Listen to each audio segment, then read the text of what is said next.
Hello mọi người nha. Này mừng 2 Tết. Qua đây thông nướng gà. Cuối năm anh em gặp nhau. Lâu lâu mới có dịp lên đưa thông chơi. Đây hai con gà.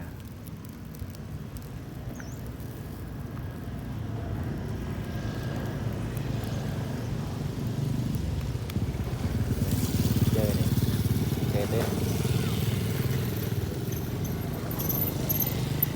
Kata ini tadi. Ini lagi. Lagi kata aja. Ramai nih tidak ya. Jumlah ini deh.